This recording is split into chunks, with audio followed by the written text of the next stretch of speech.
चाळीसगाव नगरपालिका निवडणूक 2025चं नाट्य आज निर्णायक टप्प्यावर पोहोचलं।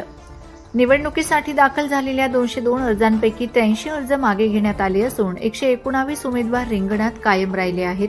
तर नगराध्यक्ष पदासाठी पंचनामा आता चौघांमधील भिडतीत होणार असून शहरातील सर्वच राजकीय समीकरणं पुन्हा एकदा रचली जात आहेत। पालिका चाळीसगाव निवडणूक 2025 10 तारखेपासून नामनिर्देशन पत्र सुरू झालं होतं ते 17 तारखेपर्यंत आणि 17 तारखेपर्यंत आपल्याकडे नगराध्यक्ष पदासाठी 5 नॉमिनेशन दाखल होते।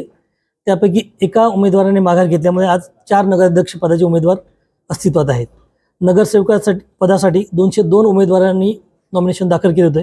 त्यापैकी आज 3 वाजेपर्यंत 83 उमेदवारांनी आपली माघार घेतलेली आहे। त्यामुळे 119 उमेदवार आज रिंगणामध्ये आहेत। मला वाटतं प्रशासनाची पूर्ण तयारी झालेली आहे आणि या एकूणच माघार आणि नामनिर्देशन या प्रक्रियेसाठी सर्व उमेदवारांनी उत्तम सहकार्य केलेले आहे। तसंच पुढील काळामध्ये पण करावं। या निमित्तानं मी सर्व मतदारांना आवाहन करतो की आपला मतदानाचा अधिकार आहे तो आपण सर्वांनी बजावावा। धन्यवाद।